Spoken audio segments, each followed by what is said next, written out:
আমাদের আজকের গল্পটি অনেক অনেক রোমান্টিক হতে চলেছে, তাই কষ্ট করে ভিডিওটি শেষ পর্যন্ত দেখুন। আশা করি অনেক ভালো লাগবে। তো চলুন শুরু করা যাক আমাদের আজকের গল্পটি। মহা ধুমধামের সাথে বিয়ে সম্পন্ন করে বউ নিয়ে বাসায় এলাম। তবে অল্পক্ষণ পরেই বউ আমার ছিনতাই হয়ে গেল। না মানে, আমার সম্পর্কে যারা ভাবি হয় তারা বউকে নিয়ে ফুলশয্যা ঘরে তালাবদ্ধ করে টাকা চেয়ে চিঠি পাঠালো। অগত্যা আমি তাদের বায়না মিটিয়ে বাসর ঘরের দরজা খুলে শয়নকক্ষে প্রবেশ করিলাম। মনের ভেতর লাড্ডু ফুটিয়ে লাজুক ভঙ্গিতে দরজা বন্ধ করে ধীর পায়ে হেঁটে খাটের কাছে গেলাম। এই মুহূর্তে আমার সামনে সদ্য বিয়ে করা বউ লাল বেনারসি শাড়ি গায়ে জড়িয়ে মাথায় একটা লম্বা ঘোমটা টেনে খাটের এক কোণায় জড়সড় হয়ে বসে আছে। এদিকে তাড়াহুড়া করে বিয়ে করাতে বউয়ের মুখটা ভালোভাবে দেখা হয়ে ওঠেনি, সেজন্যই তার মুখটা দেখার জন্য মনটা ছটফট করছে। বউ বলে কথা, তাই আমিও দ্রুত খাটে উঠে বউয়ের ঘোমটাটা সরালাম। আর দেখি বউ আমার হেব্বি সুন্দরী। তবে বউ আমাকে অবাক করে দিয়ে সাথে সাথেই বলে উঠল, খবরদার, আমাকে ছোবেন না, দূরে থাকুন। ফুলশয্যা রাতে বউয়ের এমন কথা শুনে আমি পুরো আহাম্মক হয়ে বললাম, কেন কেন? আমার বিএফ আছে আর আমি তাকে খুব ভালোবাসি। সো সরি, আপনাকে আমি কোনোভাবেই মেনে নিতে পারবো না। যখন বউয়ের এমন নির্লিপ্ত জবাব ভেসে এলো আর আমি একথা শুনে বুকের বাঁ পাশে চিনচিনে ব্যথা অনুভব করলাম। বাঁধ ভাঙা কান্না চোখের মধ্যে মিছিল শুরু করলো। নিঃশ্বাস ভারী হয়ে উঠল। মনে হচ্ছে স্ট্রোক হলেও হতে পারে। বউ নাকি আজরাইল বিয়ে করে বাড়ি ফিরলাম, এটা ভেবেই মনের অজান্তে অস্পষ্ট সুরে বলে উঠলাম, এখন আমার কি হবে গো? তবে আমার কথা ছাড়িয়ে কিছুক্ষণের মধ্যেই আম্মুর কথা শুনতে পেলাম। কি রে নীল, কি হয়েছে তোর? সাত সকালে সব কি আবল তাবল বকতেছিস? ঠিক তখনই বুঝতে পারলাম এটা আমার স্বপ্নের মধ্যে রঙিন দুঃস্বপ্ন ছিল। তাই আম্মুর চোখ কান ও নিজের মান ইজ্জত বাঁচাতে দ্রুত বলে ফেললাম, ও কিছু না আম্মু। ঠিক আছে, এখন উঠে ফ্রেশ হয়ে নাস্তার টেবিলে আয়। তোর তো আবার অফিসে যাওয়ার সময় হয়ে এলো প্রায়। আম্মুর কথা শুনে ঘড়ির দিকে তাকিয়ে বললাম, হ্যাঁ তাই তো। আচ্ছা তুমি এখন যাও, আমি এক্ষুনি আসতেছি। হুম, তাড়াতাড়ি আয়। আম্মু চলে যেতেই স্বপ্নটা নিয়ে চিন্তায় পড়ে গেলাম। ভাবছি সত্যি সত্যি যদি এমন হয় তাহলে তো আমার সারা জীবনের জমিয়ে রাখা ভালোবাসা আমার কাছে থেকে যাবে। এটা দান করার জন্য পাত্র ওরে থুক্কু, পাত্রী পাবো না আর। এসব সাত পাঁচ ভাবতে ভাবতে বিছানা থেকে উঠলাম। তারপর ওয়াশরুম থেকে ফিরে অফিসের জন্য রেডি হয়ে নাস্তার টেবিলে গেলাম। তবে এত কিছুর মধ্যেও ভাবনাটা মাথা থেকে কোনোভাবে যাচ্ছেই না। এসব ভেবে ভেবে এসব ভেবে ভেবে কচ্ছপের থেকেও ধীরে নাস্তা শেষ করলাম। নাস্তা করেই দৌড় দিলাম অফিসে যাওয়ার জন্য। অফিস শেষে সন্ধ্যায় বাসায় ফিরে দেখি কাজের বউয়া শান্তি ছাড়া আর কেউ নাই। চিন্তায় পড়ে গেলাম, ব্যাপার কি? আব্বু আম্মু গেল কই? এ সময় তো তারা সচরাচর বাসায় থাকে। শান্তিকে জিজ্ঞাসা করতেই জানালো খালাখালু দুজনেই একসাথে দুপুরের দিকে বের হয়ে গিয়েছেন। মাথায় কিছু ঢুকলো না, কেননা আমাকে না জেনে তো তারা কখনো এত লম্বা সময়ের জন্য বাইরে যান না। আমিও অভিমানে তাদেরকে আর ফোন করলাম না। যা হোক, রুমে এসে ড্রেস চেঞ্জ করে ফ্রেশ হয়ে এফবিতে লগ ইন করলাম।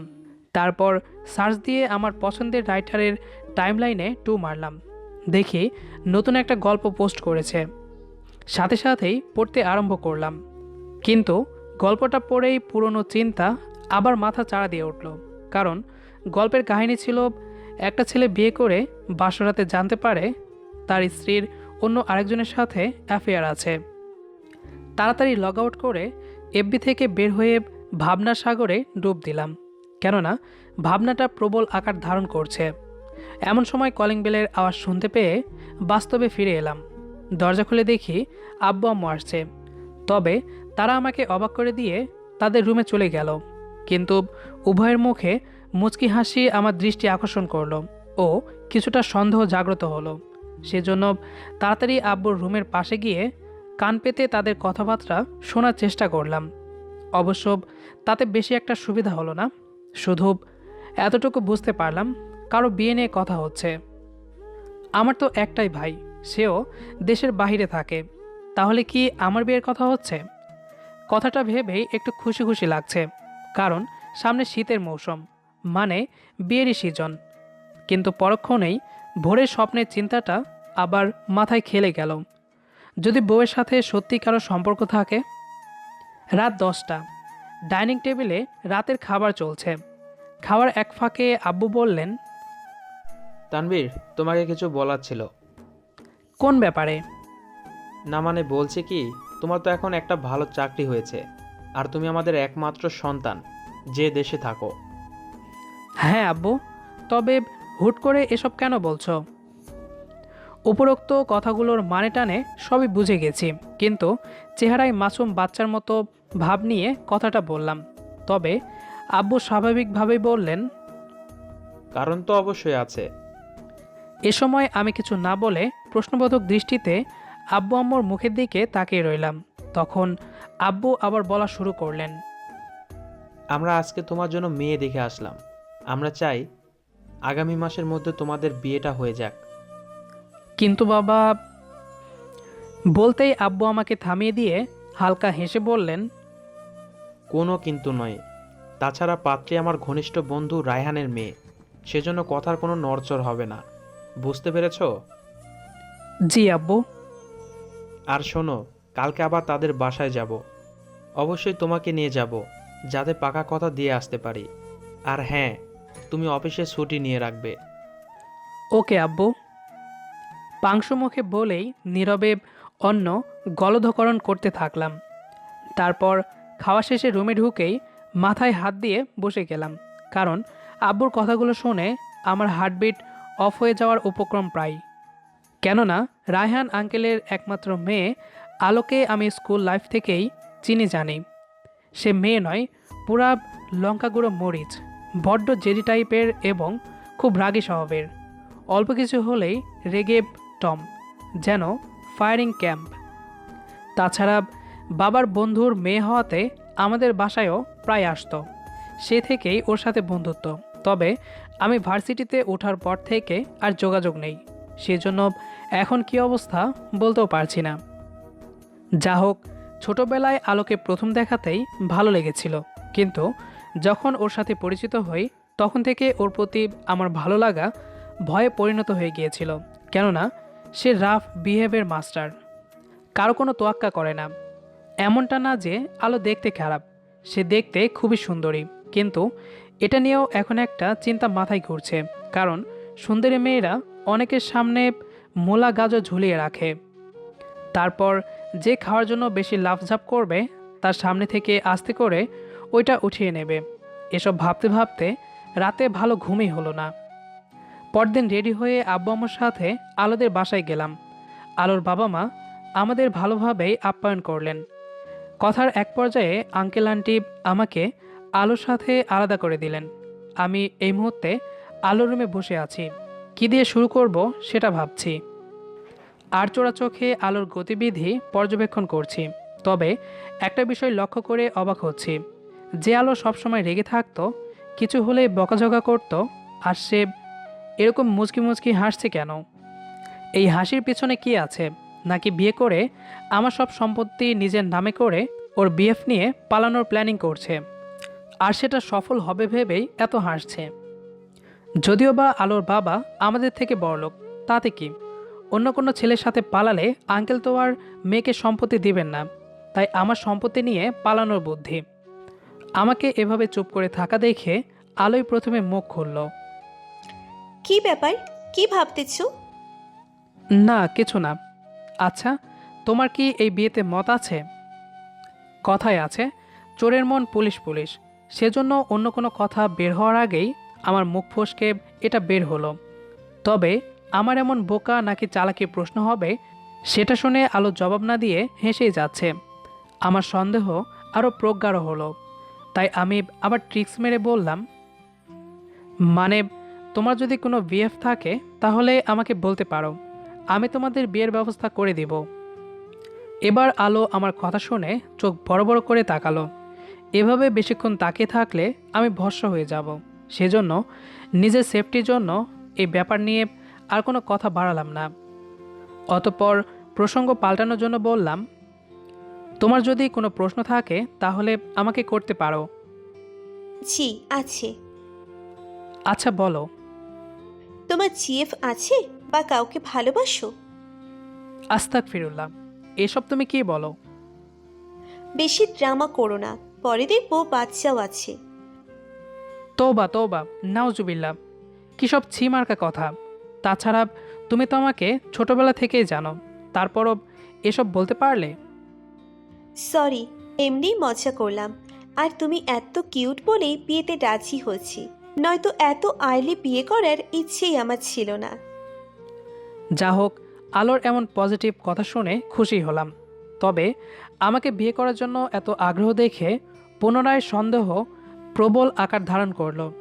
নিশ্চয়ই এই মেয়ে বিয়ে করে পালাবে, না হলে আমার মতন আনস্মার্ট খ্যাতমার্কা ছেলেকে এত স্মার্ট ও সুশ্রী মেয়ে বিয়ে করার মানে কি? এসব ভাবতে ভাবতে রুম থেকে বের হয়ে আসলাম। অতঃপর আব্বাম্মু বিয়ের তারিখ ঠিক করে মিষ্টি খেলো। আমাকেও মিষ্টি দেওয়া হলো, কিন্তু মিষ্টি তো আমার গলা দিয়ে নামছে না, তাই নিরুপায় হয়ে পানি দিয়ে খাওয়া লাগলো। নির্ধারিত দিনে যথারীতি বিয়েটা হয়ে গেল। ফুলসজ্জা রুমে ঢোকার আগে এক প্যাকেট সিগারেট নিয়েই ঢুকলাম, কেননা কোনো রকম গড়বড় হয়ে গেলে সারা রাত সিগারেট ফুঁকে পার করে দিব। যদিও আজ অবধি কখনো সিগারেটে হাত দেয়নি। যা হোক, রুমে ঢুকে দেখি আলো ঘোমটা দিয়ে বসে আছে। আমি কিছু বললাম না। আলোর ঘোমটাটা দেখেই সেদিনের স্বপ্নের কথা মনে পড়ে গেল। তাই ভাবলাম হয়তোবা আমার দেখা স্বপ্নটাই সত্যি হতে চলছে। ভয়ে আর ঘোমটা সরানো বা খাটে ওঠার সাহস হলো না। চুপচাপ ব্যালকনির দরজা খুলে বারান্দায় এসে সিগারেটের প্যাকেট থেকে একটা সিগারেট নিয়ে আগুন ধরাচ্ছি, কিন্তু কাজের কাজ কিছুই হলো না। উল্টা হাত কাঁপতে থাকার কারণে সিগারেটের মাথার আগুন আমার হাতে লেগে ফোসকা পড়ে গেল। সিগারেট ফুঁকতে ব্যর্থ হয়ে মনে মনে ভাবলাম, এভাবে একাকী বারান্দায় দাঁড়িয়ে না থেকে সরাসরি বউয়ের কাছে গিয়ে বাস্তবতার সম্মুখীন হই। তবে রুমে ঢুকে আর সাহসে কোলালো না। চুপচাপ বিছানায় শুয়ে পড়লাম। অবশ্য আলোকেও শুয়ে পড়তে বললাম।